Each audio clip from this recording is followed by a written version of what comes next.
Pozdrav drugari, moje ime je Miloš. Dobrodošli na kanal My Fungi Nature gde vas vodimo kroz čarobni svet gljiva. Ostanite uz nas i naučit ćete sve što ste želeli da znate o gljivama, a niste imali koga da pitate. U današnjoj epizodi govorit ćemo o vrganjivkama. Šta su to vrganjivke? Vrganjivke su sve gljive koje imaju sledeće zajedničke karakteristike. Znači imaju tipično pečurkasto plodno telo sa šeširom i sa drškom, trusište, odnosno plodni deo gljive, onaj deo gde se formiraju spore, je poroidan, znači nema listiće, već ima sitne pore koje na preseku izgledaju kao cevčice.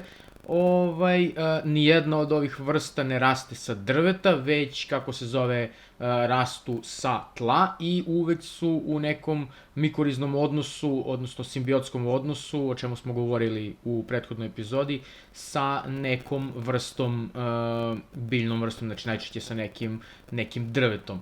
Od toga sa kojim drvetom, odnosno sa kojom vrstom, da li je to listopadno ili četinarsko, da li je hrast ili bukva ili tako nešto, može da zavisi o kojoj vrsti vrganjivke govorimo.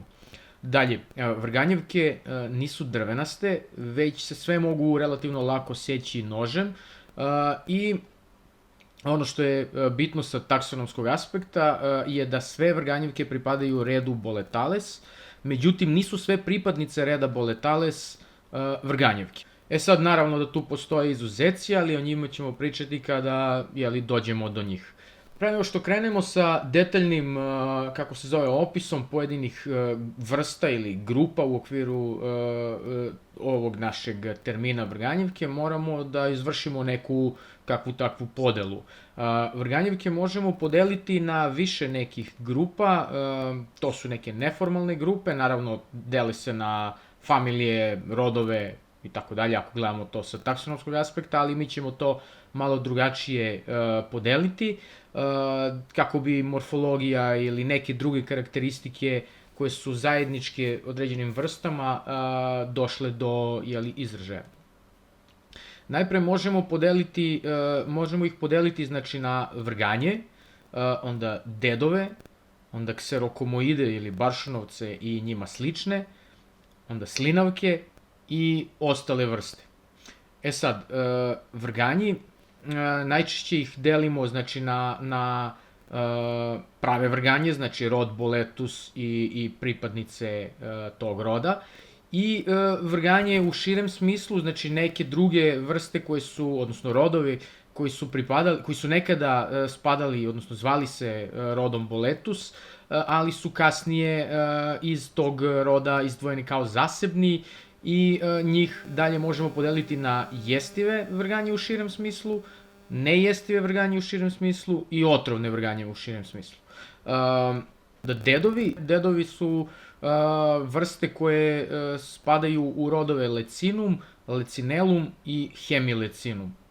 Kserokomoide nećemo nešto specijalno deliti, možemo da kažemo da su to ili kserokomoidi u užem smislu, znači Kserokomus rod, Kserokomelus i Hortiboletus, i onda imamo ostale neke rodove, gomilu njih koji su ili srodni kserokomoidima ili su slični na ovaj ili onaj način, pa sam ih ja tako grupisao u tu neku celinu.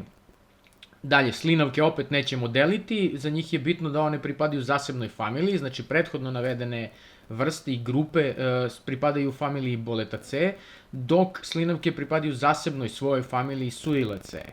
Inače, sve slinavke pripadaju rodu Suilus.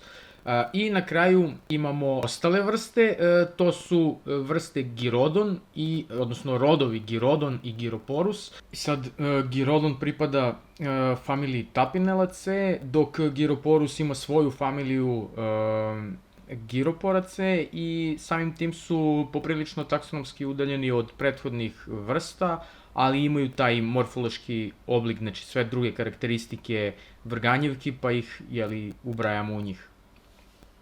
Imajte na umu kada budemo pričali o pojedinačnim vrstama, pre svega kada budemo govorili o njihovim staništima, da govorimo o karakteristikama tih vrsta koji se tiču kontinentalnog dela Evrope, odnosno Balkanskog poluostrva pre svega, i to je bitno zbog toga što određene vrste koje rastu u mediteranskim ili u atlantskim sredinama, znači u tom delu Evrope, mogu da rastu sa nekim drugim tipovima drveća i tako dalje.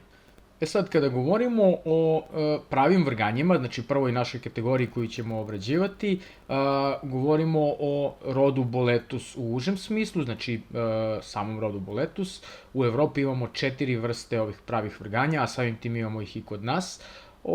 I ono što karakteriše njih su sledeće neke osobine. Sve one imaju na držci u manjoj ili većoj meri izraženu retikulaciju, odnosno mrežicu.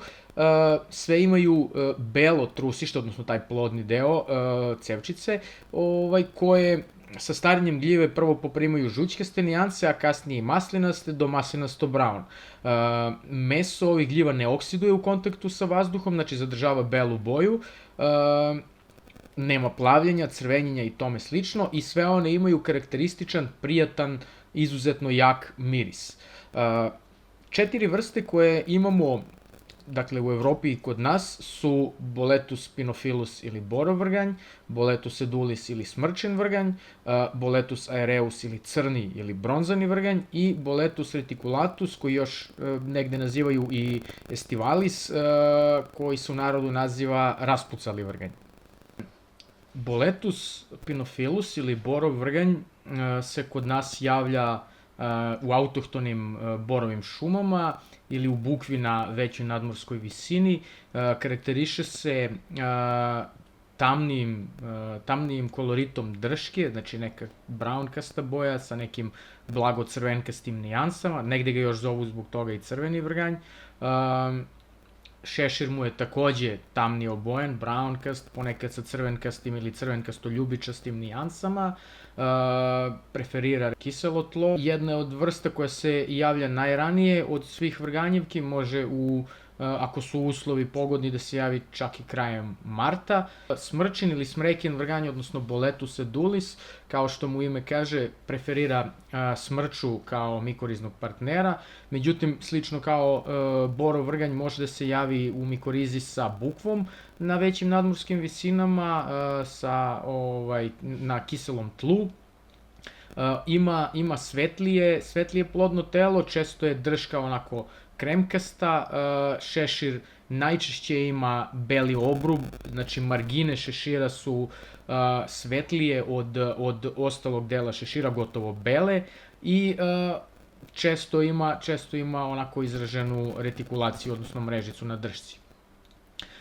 Crni vrganj ili Boletus aereus ili bronzani vrganj, kako ga Bugari zovu, ima, znači, crni šešir, ima dršku koja je onako krem boje, mrežica je takođe, znači, izražena u manjoj ili većoj meri, i što se tiče staništa, on se vezuje za hrastove i to pre svega preferira marginalne, odnosno rubne predele šuma, gde predele koji dobijaju veću količinu sunca, odnosno toplote, dok sa druge strane reticulatus, odnosno raspucali vrganj, preferira više unutrašnjosti šuma, mada može se javiti na istim lokacijama, ali je vrsta koja generalno više plodonosi u unutrašnjosti šuma. Razlikuje se od aereusa po tome što ima svetliji šešir, onako ceo je kremkaste nijanse, najmekši je od svih vrganja, ovih 4 koje smo nabrojali, znači ima najmekše plodno telo, ali po mišljenju najvećeg broja ljudi koji se bave gljivama je i najaromatičniji.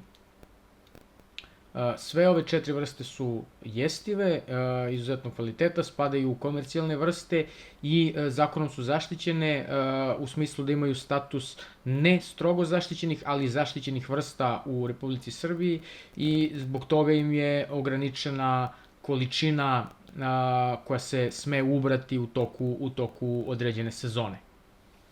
To je bilo što se tiče pravih vrganja. Sad govorimo o vrganjima u širem smislu. Što se tiče njih, možemo ih podeliti, kao što sam rekao, na jestive, nejestive i otrovne.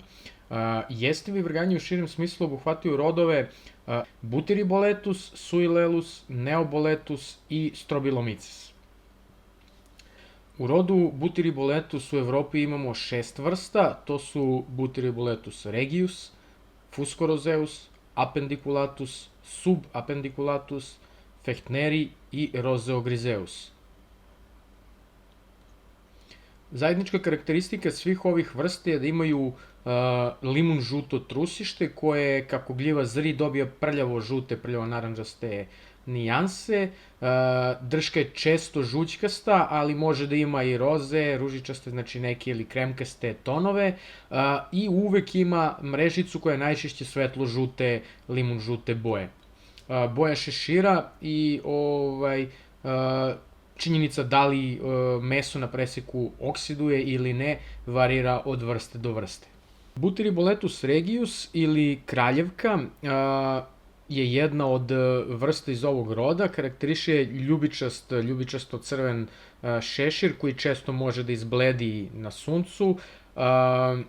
Znači, kao što smo rekli, trusište je žute boje, drška je limun žuta, mrežica je fina i žuta, na preseku je meso žute boje i ne oksiduje, znači, u kontaktu sa vazduhom, jedino u retkim slučajevima, ako je gljiva previše stara ili previše mokra, može doći do oksidacije mesa. Spada u strogo zaštićene vrste u Republici Srbije, a i u drugim zemljama bivše Jugoslavije.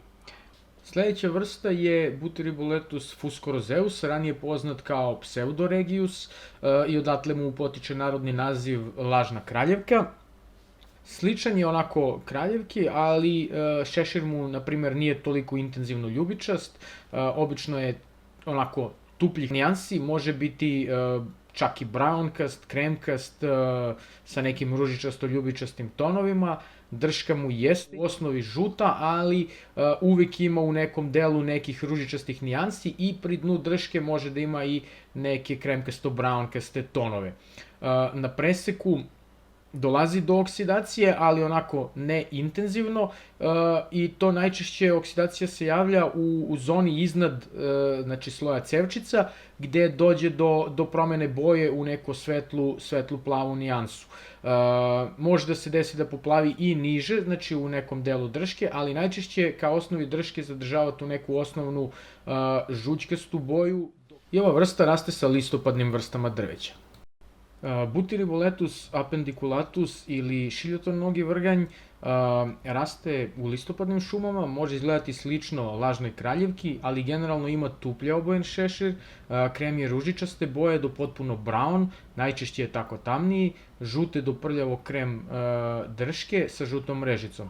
Šešir na dodir dobija tamnije nijanse, pore mogu da poplave pri ozledi, a na preseku može da dođe do slabe oksidacije mesa u zoni šešira ili samo iznad cevčica. Ovoj vrsti je slična Butyriboletus subappendiculatus ili lažni šiljotonogi vrganj. On je bukvalno po svemu identičan ovoj vrsti, samo što kod njega ne dolazi do nikakve oksidacije, znači ni u zoni šešira, ni u zoni drške i tako dalje. Druga razlika je što on ne raste sa listopadnim vrstama drveća, preferira četinare, smrču, jelu i tako dalje. Jako retko se može naći sa bukvom ili u mešovitim sastojinama. Pored ove vrste ostale su nam još dve koje su onako dosta ređe, to su Butyriboletus fechtneri ili Fechtnerijev vrganj, koji raste sa bukvom ili u mešovitim sastojinama sa hrastom, ređe sa četinarima ili mešano, znači sa tim nekim četinarsko-bukovim sastojinama. Ima karakteristike da mu je šešir onako u osnovi ružičastih nijansi, ali često preko nje ima neki kao srebrnasti preliv koji nakon dodira ili ako pada kiša, vremenski uslovi budu takvi, može da se spere i onda gljiva nema taj karakterističan srebrnast izgled. Drška je žućkasta sa ružičastim tonovima pri dnu drške i na preseku dolazi do oksidacije prvenstveno u zoni šešira, dok donji deo drške bude na preseku, znači, nekih crvenkasto-ružičastih nijansi, i slično je i sa ovim, kako se zove, Butyriboletus roseogrizeus, odnosno poslednjom vrstom iz roda, koja ima takođe taj neki srebrnasti preliv na šeširu. Doduše, morfološki je više slična subapendikulatusu i apendikulatusu, znači onako drška nema taj neki drastičan preliv boja, i ako ga ima nije toliko ružičast, već je nekako kremkasto-brownkast u osnovi drške, i na preseku takođe, znači oksidacija se javlja samo u zoni šešira, dok kao osnovi drške imamo tu neku brownkastu, kremkastu, ružičastu nijansu. Druga razlika znači između Roseogrizeusa i Fectnerija je ta što Roseogrizeus raste sa četinarima, preferira jelu i jako retko se može naći sa listopadnim vrstama. Obe ove vrste su izuzetno retke i ja konkretno nemam fotografije, odnosno nemam nalaze ovih vrsta. To je bilo to što se tiče roda Butyriboletus. Sledi rod Suillelus sa 3 predstavnice. On je oformljan kao rod davne 1903. ili tako nešto, ali dugo nije bio u upotrebi, već su njegove pripadnice svrstavane u rod Boletus. Tek je 2014. utvrđeno genetskom analizom da su te vrste dovoljno udaljene od pripadnica vrsta u rodu Boletus da zaslužuju svoj rod, pa je taj rod Suillelus ponovo ušao u upotrebu. Imamo 3 relativno lako prepoznatljive vrste u ovom rodu koje rastu na ovim prostorima, i imamo 2 vrste koje su više onako mediteranske ili čak atlantske vrste. Njima se nećemo baviti, govorit ćemo samo o ove 3. Te 3 vrste su Suillelus luridus ili kovara, Suillelus mendax ili crvena kovara i Suillelus keleti ili glatkonoška, slavonski vrganj, keletijev vrganj i tako dalje. Generalno sve ove vrste su varijabilnih nijansi žućkasto-naranđaste do crvene boje u svim delovima plodnog tela, a generalno su sve više naranđaste nego crvene. Boja šešira im varira od maslinasto-žućkaste do crvenkasto-naranđaste, pore, odnosno trusište je obično naranđasto do naranđasto-crveno, kao i drška koja može biti uniformno žućkasto-naranđasta do uniformno naranđasto-crvena, ili sa prelaznim nijansama gde su svetlije nijanse pri vrhu, a tamnije kad dnu drške. Meso im je generalno žute boje, ali kod svih oksiduje u manje ili više intenzivnu plavu. Kada govorimo o kovari i crvenoj kovari, moramo ih upoređivati paralelno, odnosno pričati o njima paralelno, jer su međusobno poprilično slične i dosta su varijabilne, često ih u gljivarskom svetu nazivaju kameleonima gljivama. Obe ove vrste preferiraju listopadna staništa, mada mogu se naći i sa četinarima. Luridus ili prava kovara, najviše voli lipu kao mikoriznog partnera, zbog toga je često u gradskim parkovima, ali može se naći i sa hrastom i sa grabom i drugim listopadnim vrstama, dok mendax preferira hrast, ali raste, znači, kao i luridus sa drugim mikoriznim partnerima. Obe ove vrste mogu da imaju varijabilnu boju šešira, od neke maslinasto-žućkaste, naranđaste, crvenkaste, pri čemu kod mendaxa crvena boja uglavnom dominira. Najčešće tipični primjerci mendaxa budu crveniji, dok su tipični primjerci luridusa maslinasti, žućkasti i tako dalje.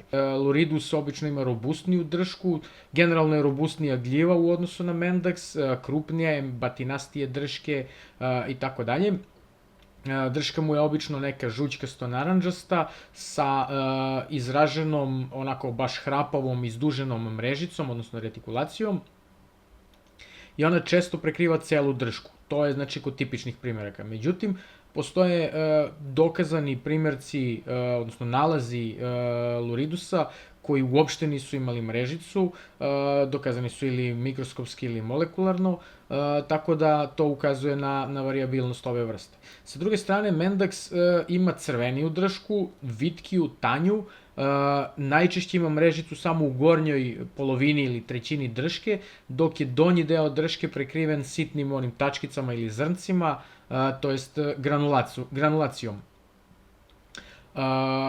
Opet, i ovo ne mora da bude pravilo, mogu da se nađu primjerci Mendaksa sa mrežicom preko cele površine ili bez mrežice, znači u potpunosti, kao i bez granulacije.